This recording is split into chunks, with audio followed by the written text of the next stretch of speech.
পরশুদিন আমি একটা ভিডিও আপলোড করি, ভিডিওটাতে এত সাপোর্ট করার জন্য আপনাদের সকলকে ধন্যবাদ। আপনারা ভিডিওটাতে অনেক সাপোর্ট করেছেন। ভিডিওটা প্রায় 10,000-এরও বেশি লোক দেখেছে এবং যারা 175 জনের মতো যারা শেয়ার করেছেন ভিডিওটাকে, তাদেরকেও অনেক ধন্যবাদ। এবং যারা মোদি ভক্ত আছে তাদের জন্য স্পেশালি এই ভিডিওটা করা। যারা আমার কমেন্টে এসে এসে বলছিল তোর কি এই দেশে থাকার ইচ্ছা আছে, তুই এইরকম বলছিস কেন, এটা যুদ্ধের টাইম। তারপরে কেউ বলছে, যারা যারা শেয়ার করেছিল তাদের ওগুলোতে কমেন্ট করছে যে হ্যাঁ যুদ্ধ বিমানে নাকি মোদিজিও ছিল, মোদিজির একটা ফটো, পাইলটের ফটো দিয়ে শেয়ার করছে, মোদিজি ছিল, মোদিজি স্ট্রাইক করেছে। কেউ বলছে দেশে থাকার ইচ্ছা আছে, কেউ বলছে অনেক অনেক কথা। তোদের জন্য একটা কথা বলি, চুতিয়ারা, আমি শুধু এতটুকুই বলেছি, সেন্সিটিভ সময়, এখন যুদ্ধের সময় চলছে। এই সময় রাজনীতি করাটা কি অনেক জরুরি? রক্ত বাহাচ্ছে ইন্ডিয়ান আর্মি, প্রাণ দিচ্ছে ইন্ডিয়ান আর্মি, যুদ্ধ করছে ইন্ডিয়ান আর্মি, আর ক্রেডিট নেওয়ার সময় ব্যানারগুলো দেখ রে চুতিয়া, ব্যানারে একটা ইন্ডিয়ান আর্মির ফটো দেখতে পাচ্ছিস? মোদি আর্মি দেখাচ্ছে, এখানে মোদি পাইলট দেখাচ্ছে, কই ইন্ডিয়ান আর্মি? প্রচার যখন করারই শখ, দেশকে যদি ভালোবাসিস তোরা, বিজেপির, বুঝতে পারলি, বিজেপির ঝাঁটু। গভর্নমেন্টের আমাদের টাকা, যে ট্যাক্সের টাকা যে এই প্রচারগুলো করছে মোদি সরকার, মোদি সরকারকে বল যে প্রত্যেকটা বাজারে বাজারে, প্রত্যেকটা রাস্তায় রাস্তায়, প্রত্যেকটা শহরে, প্রত্যেকটা গ্রামে লাগাতে banner, I love Indian army, proud to be Indian, এবং আমাদের দেশের গৌরব Indian army, Indian navy, Indian air force. এদের জন্য লাগা, যত ব্যানার লাগানোর ইচ্ছে লাগা।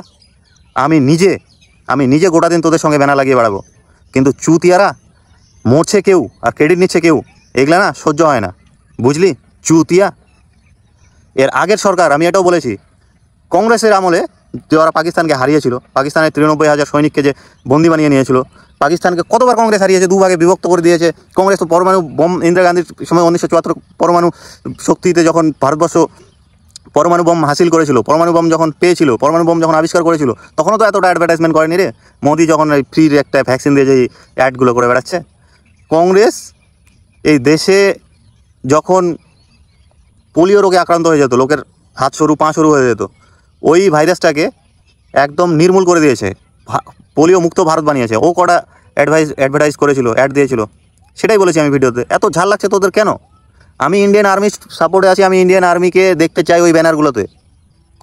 কোনো মোদি, কোনো হচ্ছে পার্টির লিডার, এগুলো দেখতে চাই না, বুঝলি।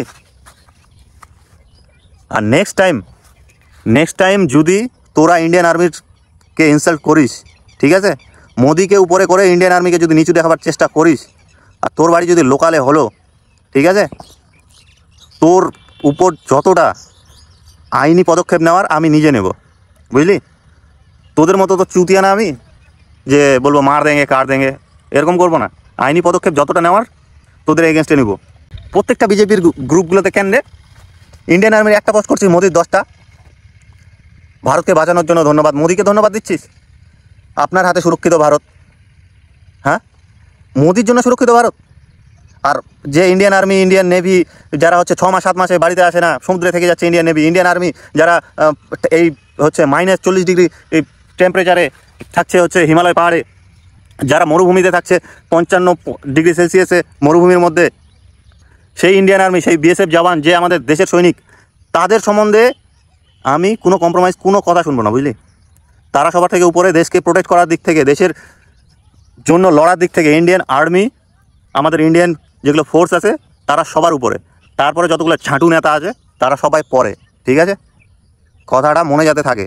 লোকের পা চাটবি তো এতটা চাটিস না যে জুতা পর্যন্ত ক্ষয় হয়ে চলে যায়, বুঝতে পারলি। পা চাটিচ্ছিস চাট, তোর হয়তো একটা ভালো পদ দিবে, বা হয়তো কোনো ঢালাই রাস্তার হচ্ছে কন্ট্রাক্ট দিল, ঠিক আছে, বিজেপি থেকে।